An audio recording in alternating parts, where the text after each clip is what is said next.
سلام من برگشتم با یک ویدیو دیگه. امروز اومدیم با هم پنکیک درست کنیم. یک عدد تخم مرغ،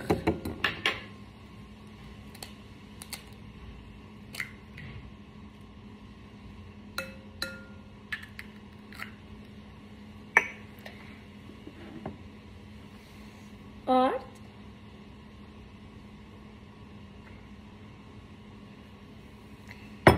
یک پیمانه و یک سوم پیمانه، شیر، یک لیوان، بیکینگ پودر، یک قاشق مرباخوری،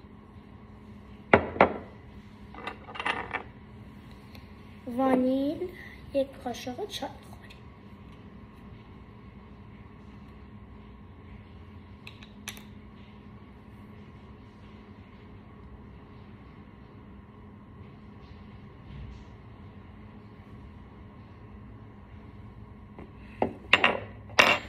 حالا هم بزن.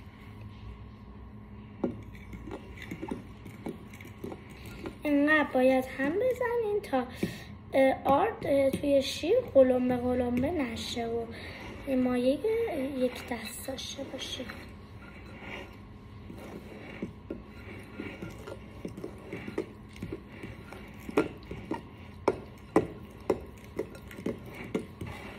اینجوری یک دست شد مایتون، باید بریزینش توی مایتابه.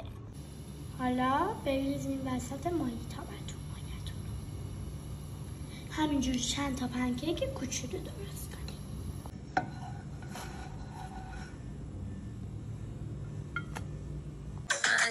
قاشق چایخوری شکر برای درست کردن کارامل. وقتی شکرتون آب بکنید حالا آروم آروم هم بزنین. چقدر بامزه داره پف میکنه. حالا روش موز بچینین و کاراملتونم بریزین روش.